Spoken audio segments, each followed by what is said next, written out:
महान राजा विक्रमादित्य अपनी साहस, बुद्धिमानी और न्यायप्रियता के लिए प्रसिद्ध थे।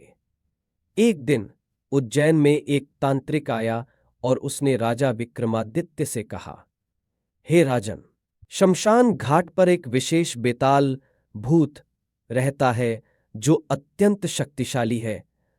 अगर आप उस बेताल को पकड़कर मुझे ला देंगे तो मैं आपको महान शक्ति और ज्ञान का वरदान दूंगा। विक्रमादित्य को चुनौती स्वीकार थी। वे उसी रात शमशान घाट पर पहुंचे, जहां एक पुराना बरगद का पेड़ था और उस पेड़ की शाखाओं पर बेताल उल्टा लटका हुआ था। विक्रमादित्य ने उसे पकड़ने का प्रयास किया, लेकिन बेताल ने हंसते हुए कहा, हे राजन, मुझे पकड़ने से पहले मेरी एक कहानी सुन लो। इस कहानी के अंत में मैं तुमसे एक सवाल पूछूंगा। अगर तुमने सही उत्तर दिया तो मैं छूटकर फिर से पेड़ पर जा लटकूंगा, लेकिन यदि तुम उत्तर नहीं दे पाए तो मैं तुम्हारे साथ चलूंगा। राजा विक्रमादित्य मान गए और बेताल ने कहानी सुनाना शुरू किया। एक समय की बात है, उज्जैनी के राजा की एक सुंदर, चतुर और गुणवान पुत्री थी जिसका नाम मृगनयनी था। मृगनयनी इतनी सुंदर थी कि दूर दूर से राजकुमार उससे विवाह का प्रस्ताव लेकर आते थे। एक दिन 3 राजकुमार उज्जैनी पहुंचे। तीनों ही मृगनयनी के प्रति अत्यंत आकर्षित थे और उससे विवाह करना चाहते थे। तीनों राजकुमार साहसी, समझदार और अत्यंत योग्य थे।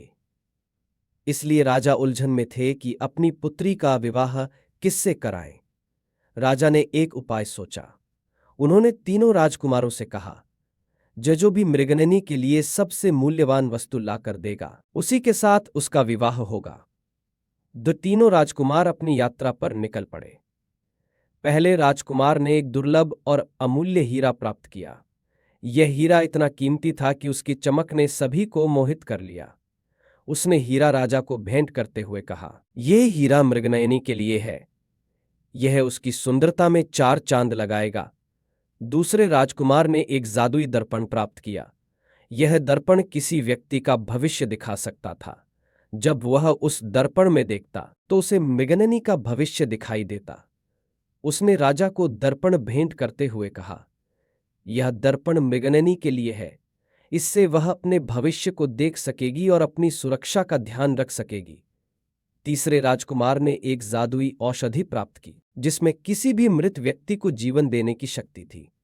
वह औषधि लेकर राजा के पास गया और कहा, यह औषधि मृगनयनी के जीवन की रक्षा कर सकती है। इसी बीच एक दुर्भाग्यपूर्ण घटना घटी। मृगनयनी अचानक गंभीर बीमारी से पीड़ित हो गई और कुछ ही दिनों में उसकी मृत्यु हो गई। इस दुखद घटना ने सभी को व्याकुल कर दिया। तब तीनों राजकुमारों ने अपनी अपनी वस्तुओं का उपयोग करने का निश्चय किया। पहले राजकुमार ने मृगनयनी के शव के पास अपना हीरा रखा ताकि उसकी सुंदरता अक्षुण्ण रहे। दूसरे राजकुमार ने अपने जादुई दर्पण में देखा और जाना कि औषधि का उपयोग करने से मृगनयनी का जीवन वापस आ सकता है। तीसरे राजकुमार ने अपनी औषधि मृगनयनी के मुंह में डाली और चमत्कारिक रूप से वह जीवित हो उठी। बेताल ने कहानी समाप्त कर कहा, अब बताओ, हे राजा विक्रम, इन तीनों राजकुमारों में से कौन मृगनयनी का वास्तविक हकदार है? राजा विक्रमादित्य ने कुछ देर सोचा और उत्तर दिया, तीसरा राजकुमार मृगनयनी का वास्तविक हकदार है। पहले राजकुमार ने केवल एक सुंदर हीरा भेंट किया और दूसरे ने उसे भविष्य दिखाने वाला दर्पण दिया, परंतु तीसरे राजकुमार ने उसकी जान बचाने का कार्य किया। उसने मृगनयनी के जीवन को पुनः बहाल करने का प्रयास किया। यह उसका प्रेम और समर्पण है जो उसे मृगनयनी का सच्चा हकदार बनाता है। जैसे ही विक्रमादित्य ने सही उत्तर दिया, बेताल हंसते हुए बोला, हे राजन, तुमने सही उत्तर दे दिया, लेकिन अब मैं फिर से पेड़ पर जा रहा हूं। ऐसा कहकर बेताल राजा विक्रमादित्य के कंधे से फिसलकर फिर से पेड़ पर जा लटका। राजा विक्रमादित्य को एक बार फिर उसे पकड़ने के लिए जाना पड़ा।